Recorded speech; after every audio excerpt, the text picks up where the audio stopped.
Assalamualaikum warahmatullahi wabarakatuh. Perkenalkan, nama saya Jara Jafira dengan NIM 121-24094. Baik, pada video kali ini saya akan menjelaskan materi dari filsafat pendidikan untuk memenuhi tugas akhir semester sebelumnya. Baik, saya ucapkan terima kasih kepada dosen pengampu mata kuliah ini, Ibu Dr. Siti Ramani Rabu Bakar, SPD MPD. Baik, langsung saja ke bab 1, yaitu ruang lingkup filsafat pendidikan. Nah, yang pertama, filsafat pendidikan mencakup tujuan, nilai, dan peran guru. Contohnya tujuan filsafat yaitu filsafat pendidikan bertujuan untuk memberikan inspirasi dalam mengorganisasikan proses pembelajaran yang ideal. Tujuan filsafat pendidikan bertujuan untuk memberikan inspirasi dalam mengorganisasikan proses pembelajaran yang ideal. Nah, kalau nilainya, filsafat pendidikan berkaitan dengan nilai pendidikan, interpretasi sifat manusia, dan teori pengetahuan. Kalau peran guru, filsafat pendidikan membantu guru memahami peran dan tanggung jawabnya sebagai pendidik. 2. Filsafat pendidikan berfokus pada praktik pendidikan. Berfokus pada cabang ilmu filsafat yang mempelajari hakikat pendidikan dan berperan penting dalam praktik pendidikan.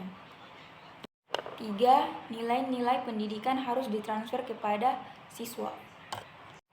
Karena pendidikan bertujuan untuk membentuk sikap, watak, dan kepribadian peserta didik. Lanjut ke 4. Peran guru sangat penting dalam filsafat pendidikan karena membantu guru memahami peran dan tanggung jawabnya sebagai pendidik, termasuk sebagai pembimbing, motivator, dan teladan bagi siswa. Lanjut ke bab 2, yaitu sejarah perkembangan ilmu. Yang pertama, evolusi pemikiran dari kuno hingga modern. Sejarah perkembangan ilmu pengetahuan adalah proses panjang yang dimulai dari pengetahuan sehari-hari dan berkembang menjadi teori dan hukum-hukum. 2. Pengaruh sejarah terhadap sistem pendidikan. Sejarah memiliki pengaruh terhadap sistem pendidikan.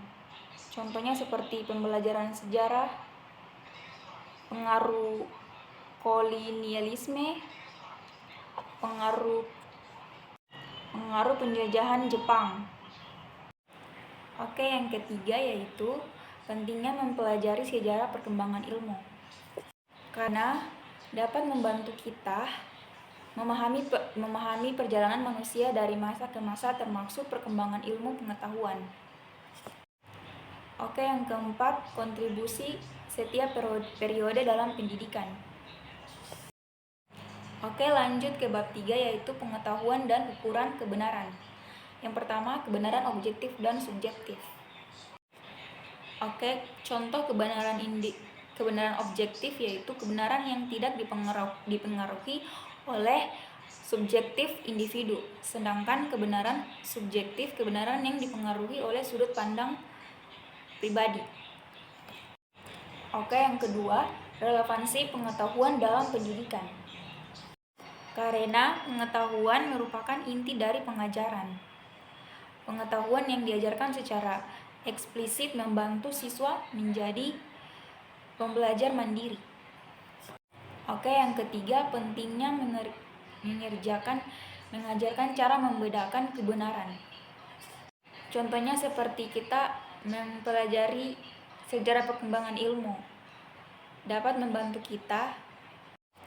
Contohnya seperti kita mempelajari perkembangan ilmu penting karena dapat membantu kita memahami perjalanan manusia dari masa ke masa, termasuk perkembangan ilmu pengetahuan. Lanjut ke bab 4, dasar-dasar ilmu. Yang pertama yaitu metode ilmiah sebagai metode pendekatan sistematis. Contoh metode ilmiah yaitu seperti Mengobservasi atau penelitian mengamati fenomena yang ingin diteliti.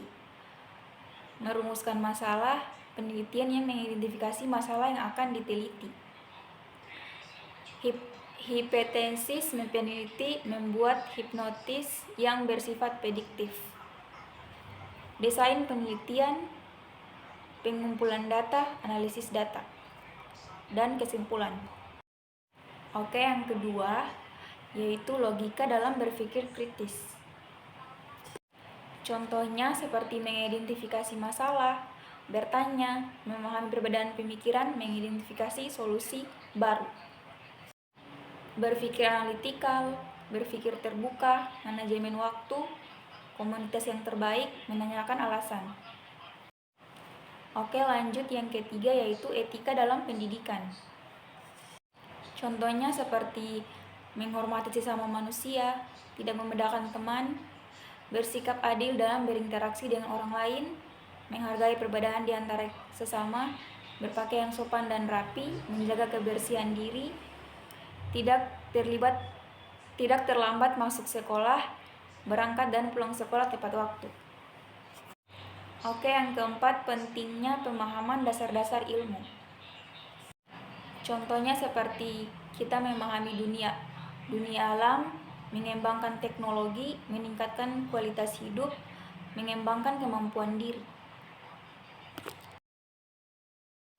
Oke, lanjut ke bab 5, yaitu berbagai sarana dalam ilmiah.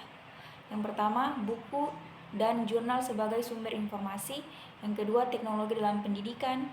Yang ketiga, pentingnya pemilihan sarana ilmiah. Oke, lanjut ke konsep filsafat dalam pendidikan. Yang pertama, pemahaman nilai-nilai dalam pendidikan. Yang kedua, pengaruh filsafat terhadap tujuan pendidikan. Yang ketiga, interaksi guru dan siswa. Yang keempat, penerapan konsep filsafat dalam kurikulum. Oke, lanjut ke peran guru dalam filsafat pendidikan. Yang pertama, guru sebagai fasilitator pembelajaran. Yang kedua, pemahaman nilai-nilai moral. Yang ketiga, adaptasi terhadap perkembangan zaman. Yang keempat, menciptakan lingkungan belajar yang positif. Oke, lanjut ke tantangan dalam filsafat pendidikan. Yang pertama, perbedaan pandangan dalam pendidikan. Yang kedua, adaptasi terhadap perkembangan teknologi. Yang ketiga, kebutuhan siswa yang beragam. Yang keempat, pencarian solusi untuk mendapatkan kualitas pendidikan. Oke, lanjut ke aplikasi filsafat dalam pendidikan.